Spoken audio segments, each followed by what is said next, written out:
అనంతపురం అంటేనే Telugu Desam party, Telugu Desam party అంటేనే అనంతపురం.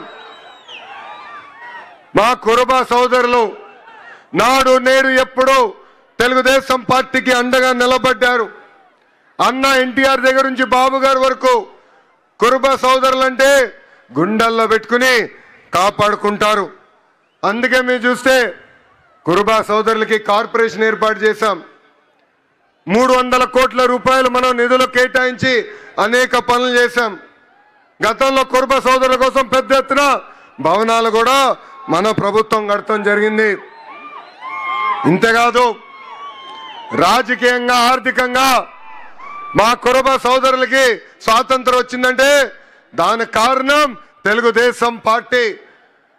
పెద్దలు చెప్పినట్లు రామచంద్రారెడ్డి గారి దగ్గర నుంచి పార్థసారథి గారు కానివ్వండి, సవితమ్మ గారు కానివ్వండి, ఇప్పుడు బస్సుపతి నాగరాజు గారు కానివ్వండి, మంత్రులుగా, టీటీడీ బోర్డు మెంబర్లుగా, ఎంపీగా, జడ్పీ చైర్పర్సన్ గా, మేయర్లుగా, ఇప్పుడు ఏకంగా ఏఎంసీ చైర్పర్సన్ గా తయారు చేసింది తెలుగుదేశం పార్టీ.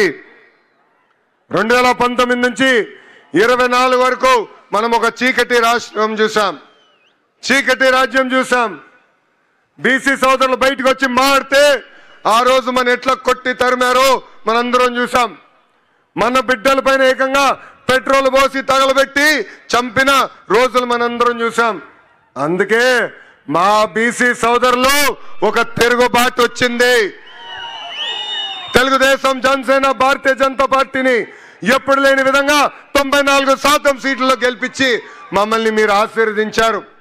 చేయాల్సిన పనులు అనేక ఉన్నాయి.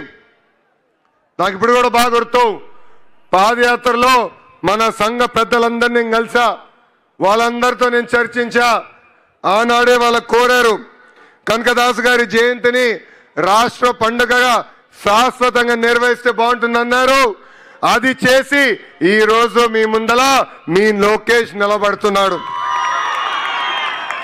అంతేకాదు బేరప్ప గారి పేరుతో గుడులు కూడా ఏర్పాటు చేయాలని పెద్దలందరూ కోరారు. నేను టీటీడీతో కూడా మాట్లాడాను.